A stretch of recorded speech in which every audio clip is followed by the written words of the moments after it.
अस्सलाम वालेकुम व्यूअर्स, कैसी हैं? आपको पता है कि हमने एक वीडियो अभी तक बना ली है और देख चुके हैं हम फाइनेंशियल अकाउंटिंग के एमडीटी 101 के ग्रैंड क्विज के ऊपर हम ये वीडियोस बना रहे हैं। और स्टडी पॉइंट का आज पेपर है, तो स्टडी पॉइंट ने सोचा कि आपके साथ 100 स्क्रीनशॉट का सोल्यूशन शेयर करेंगे ताकि आपको थोड़ा हेल्प हो सके और एक्यूरेट सोल्यूशन मिल जाए। तो काफ़ी हद तक उसमें 15-20 एमसीक्यूज तो आ ही जाते हैं ग्रैंड क्विज के अंदर।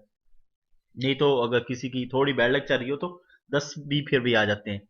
चले जी, हम कंटिन्यू करते हैं। और जो लोग मेरी वीडियोस फॉलो कर रहे हैं, एमजेटी 101 की अकाउंटिंग की शॉर्ट वीडियोस बनाई जा चुकी हैं, वो फॉलो करें। और और सोल्यूशन के लिए आप फॉलो करते रहें स्टडी पॉइंट को। हम शाम तक आपके साथ 100 स्क्रीनशॉट का सोल्यूशन शेयर करना है, उसके बाद आप अपना सोल्यूशन अटेम्प्ट कर सकते हैं। चले जी, आगे चलते हैं। पहला क्वेश्चन है, account accrued income at the end of the period is treated as. देखिए, ये अक्रूड इनकम जो है ना, ये आपको मतलब बड़े बड़े अल्फाज, मुश्किल मुश्किल अल्फाज करके अकाउंटिंग में परेशान करने की कोशिश करेगा। ठीक है, हमने परेशान नहीं होना। ठीक है, तो जो अक्रूड इनकम होती है, ऐसी इनकम जैसे आप वो इनकम जो आपने समझे कि सेल कर ली है और हमने वो पैसे पैसे आपके पास अभी आने हैं। ठीक है, मतलब जैसे किसी को उधार पे चीजें बेच दी, उसने कहा जी कल आपको पैसे दूंगा, ये वो अक्रूड इनकम है। ठीक है, अगले हफ्ते इनकम दूंगा, अगले हफ्ते आपको पैसे दे दूंगा। तो ये ऐसी इनकम जो होती है उसको कहते हैं अक्रूड इनकम। ठीक है, या अभी थोड़ा सा आगे चलते हैं। अक्रूड इनकम जो एक वीक में जैसे आप क्लोज कर रहे हैं, एक फाइनेंशियल अकाउंटिंग अगर आपका फर्ज करे अकाउंटिंग पीरियड एक हफ्ते का है, तो अगले हफ्ते की जो इनकम है, इस हफ्ते में आपने उसको उधार पे चीज नहीं, अगले हफ्ते वो पैसे दे रहा है, ऐसी इनकम को अक्रूड इनकम कहते हैं। ठीक है, तो ये आपका एसेट होता है।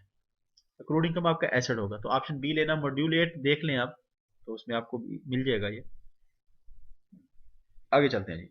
Person who is responsible for maintaining a journal is known as book keeper. अच्छा, यहाँ पे मैं आपको थोड़ा थोड़ा सा बताऊँ, बाकी इसने खैर परेशानी इधर की ही नहीं है। अगर अकाउंटेंट डाल देता तो आपको थोड़ी परेशानी होती। सीएफओ अब थोड़ी बताएगा यार, सीएफओ कंपनी का यार चीफ फाइनेंशियल ऑफिसर कंपनी में एक ही होता है, और फाइनेंशियल मैनेजर उसके नीचे होता है। वो ये थोड़ी बनाएंगे, जर्नल थोड़ी ये मेंटेन करेंगे। इंटरनल ऑडिटर, ऑडिटर का तो काम ही डिफरेंट। बुक कीपर सीधा सीधा ऑप्शन था। यहाँ पे मैं बता दूं, अगर अकाउंटेंट वो डाल देता फिर थोड़ा कंफ्यूजन थी। तो मैं थोड़ा डिफरेंस बता देता हूँ बुक कीपर अकाउंटेंट में। लेजर तक लेजर तक सारे मामलात बुक कीपर ही देखेगा। ठीक है, और ट्रायल बैलेंस भी बुक कीपर ही बनाएगा। तो उसके बाद जो फाइनेंशियल स्टेटमेंट बनेगी, वो काम है अकाउंटेंट का। फाइनेंशियल स्टेटमेंट बनाए, उसको इंटरप्रेट करे। तो बाकी काम बुक कीपर ने करना है, ये बुक कीपिंग का काम है। इधर से पैसे पकड़, उसको पैसे दे, इधर इंटर कर उधर इंटर कर, ये सारे बुक कीपर का काम है। ठीक है जी, तो आगे चलते हैं। If resources in are supplied by the owner only, then financial position looks like. अच्छा, ये क्वेश्चन देख के मुझे एक बात याद आ जाती है कि आपने देखा होगा कि बाज का टीचर ने एक ऐसा क्वेश्चन रखा होता है कि वो चाहे तो उसको गलत कर दे, चाहे तो उसको सही कर दे। तो ये समझिए वो वाला क्वेश्चन है। अब मैं बताता हूँ क्यों। अच्छा, आपने जो इक्वेशन पढ़ी होगी ना, वो पढ़ी होगी assets is equal to owners equality plus liabilities. ठीक हो गया। अच्छा, फिर उसने यहाँ पे क्या किया, उसने कहा जी ऑनर ना पैसे दे, ऑनर ही सिर्फ पैसे दे रहा है कि बाकी अदर नहीं दे रहे। चलिए ठीक है, हमने लाइबिलिटी जीरो कर दी। अब जब लाइबिलिटीज हमने जीरो कर दी, तो फिर भी वो कैपिटल लिख के बैठा हुआ है। अच्छा, और दूसरी मजे की भी बताऊँ, कैपिटल इटसेल्फ जो है वो भी लाइबिलिटीज है। अब वो चाहे तो आपको एसेट इज इक्वल लाइबिलिटी करके गलत कर दे, चाहे तो asset is equal to capital करके गलत कर दे। तो इसका ना मतलब उसके उसके हाथ में है। अच्छा, मैंने अब एसेट इज इक्वल कैपिटल क्यों लगाया है, उसकी दो रीजन है, वो आप सुन लें। ठीक है, पहली बात तो ये कि ऑनर जब भी पैसे देता है तो वो कैपिटल कहलाता है। तो एसेट इज इक्वल कैपिटल मैंने इस वाले दी क्योंकि अदर कोई लाइबिलिटी नहीं है। अच्छा, सेकंडली मैंने ये इक्वेशन यूज की है क्योंकि उसने जो इक्वेशन ये पूरे पेज के ऊपर दी गई है ना, उसकी स्ट्रक्चर भी उसने ये रखी है, asset is equal to liability plus capital. तो इसमें लाइबिलिटी जीरो करें तो एसेट इज कैपिटल बचता है। जैसे वो एनालिटिकल क्वेश्चन आपने देखे होंगे कि अगर ये ऐसे है तो वो कैसे, अगर इतने सेब हैं और इतने केले हैं और नंबर बनता है 20, अगर केले इतने कम कर दिया तो बाकी 15 आंसर है, तो कौन क्या बना वन, कितने केले या सेब कम हो गए। तो ये वो वाला मामला है। तो एसेट जो कैपिटल मैंने तो इस वजह से लगाया है कि लाइबिलिटी जीरो है, तो इस सिचुएशन में मैं जीरो करूंगा इसमें, तो एसेट कैपिटल बचेगा। तो ऑप्शन ए मैंने इस वजह से लिया है। तो बाकी अगर कोई और तरीके से सोच रहा है तो मुझे भी बताए। अच्छा जी, ABC and company purchase goods for sale resale purpose, resale purpose on cash, which are the following account head will decrease. अच्छा, आपको पता है ये रीसेल पर्पस क्यों लिखा है उसने? इसके पीछे भी बड़ी स्टोरी है, उसने सही लिखा है उसने। रीसेल पर्पस इस वजह से कि वो कह रहे हैं कि आप जो गुड्स मैं खरीद रहा हूँ ना, आपको पता हो कि मेरे ट्रेडिंग गुड्स हैं। ट्रेडिंग गुड्स की जो ट्रीटमेंट होती है वो वक्री होती है, ठीक है। डेटर क्रेडिटर उसके लिए बनते हैं, इस वजह से बता रहा आपको। तो वही अकाउंटिंग की लैंग्वेज है ना, इस वजह से। विच of the following account will head will decrease, आपने जो गुड्स हैं परचेज कर ली हैं, तो वो कैश के ऊपर, ऑन कैश का मतलब होता है पैसे दे के जो खरीदी जाती है ना चीज।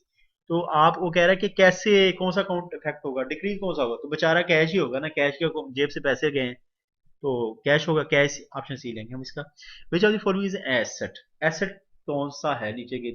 सेल्स आपका एसेट है? नहीं जी, सेल्स हम लाइबिलिटी साइड पे शो कर रहे होते हैं। सेल्स की नतीजे में जो हमारे पास पैसे आते हैं वो हमारा एसेट है। अमाउंट पेएबल हमारी लाइबिलिटी है। हमारा फिर प्रीपेड इंश्योरेंस क्या है? हमारा एसेट है, बिल्कुल एसेट है हमारा।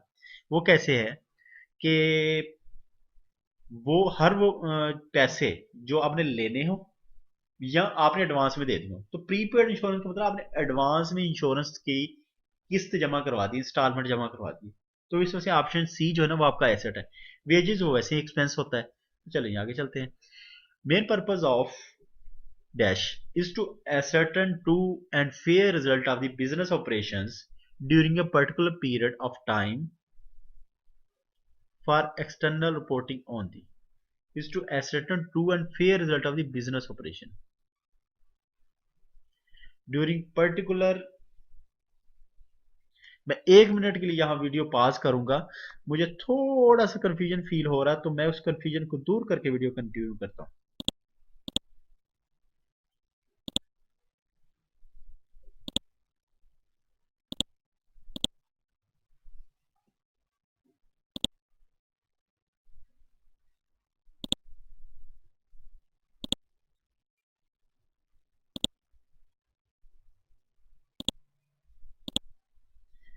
अच्छा जी, तो कंफ्यूजन थोड़ी फील हो रही थी, लेकिन कंफ्यूजन वो कंफ्यूजन ही थी, कोई ऐसा मामला नहीं था। तो वो क्या था कि वो कह रहा है कि true and fair result of the business operation, business operation जितने भी उनको रिकॉर्ड करना है फाइनेंशियल टर्म्स के अंदर, वो हम करते हैं फाइनेंशियल अकाउंटिंग के जरिए। अब कॉस्ट अकाउंटिंग होती है, जो भी आप प्रोडक्ट तैयार करते हैं उसकी जो कैलकुलेशन होती है सारी कॉस्ट की, वो कॉस्ट अकाउंटिंग कहलाती है। मैनेजरियल अकाउंटिंग ये होती है जितनी भी अकाउंटिंग करती है उसकी बेस पे जब मैनेजमेंट डिसीजन ले रही होती है तो मैनेजमेंट अकाउंटिंग होती है, इसी से कोई रिजल्ट आगे जो कंक्लूड किए जाते हैं। टैक्स अकाउंटिंग जो है ना वो टैक्स जो कैलकुलेट होते हैं, सारी जितनी भी आपके प्रॉफिट हैं या लॉस हैं, तो फिर वो उसको टैक्स अकाउंटिंग कहते हैं। तो ऑप्शन सी लेना आपने इसका। Which of the following is true regarding A closing stock. अब देखिए क्लोजिंग स्टॉक क्या हुआ, आपने चीजें खरीदी कुछ और बेचने के लिए चीजें खरीदी, और शाम में आप जब घर गए वो चीजें कुछ बच गई। चीजें तो आपके पास हैं, वो तो आपका एसेट है ना, वो चीजें आपके पास हैं, आपने बेची नहीं है, आपके पास है, घर पे पड़ी हैं। आप शाम में घर ले गए जाते जाते, वो आपका एसेट हुआ ना। इसी तरह इस तरह है, इधर भी हमने ये देखना है कि क्लोजिंग स्टॉक आपका एसेट है, हमने देखना है कि कहाँ लिखा हुआ एसेट है। It is an expired cost, expired cost वो होगी जो हमने चीजें बेची तो मीन्स कि वो एक्सपायर्ड होगी ना, एक्सपायर होगी। या क्लोजिंग स्टॉक पड़ा है तो वो खराब हो गया, वो एक्सपायर्ड हो गया। तो क्लोजिंग स्टॉक ठीक ठाक है, हमने बेचा भी नहीं है, तो एक्सपायर्ड कॉस्ट तो नहीं है, एक्सपायर्ड कॉस्ट नहीं है, दो ये ऑप्शन तो है, हो नहीं सकते। इट इज एन एक्सपायर्ड का unexpired cost, unexpired cost mean अभी इस कॉस्ट को हमने वैसे ही है, यूज नहीं हुई, जितने की खरीदी उतने की ही है, इसका मतलब ये है। एंड एसेट, हमारा फिर एसेट भी हुआ। ऑप्शन सी हम इसका लेंगे। Cost of goods, cost of goods sold account falls under which of the following classification of accounts। अब goods account, cost of goods sold, इसको आप समझे क्या है? गुड्स सोल्ड का मतलब होता है कॉस्ट ऑफ गुड्स, जो चीज हमने बेची है उनकी ओरिजिनल कॉस्ट कितनी थी। जैसे फर्ज करें मैं 100 रुपए की चीज बेची है आगे, तो वो उसकी सेल प्राइस है। मैंने खरीदी कितने की थी, अगर मैं फर्ज करें 80 रुपीज की लेके आया था, तो कॉस्ट ऑफ गुड्स सोल्ड उसकी 80 है, ठीक है, ऐसे ओरिजिनल जिस प्राइस पे हमने खरीदा है।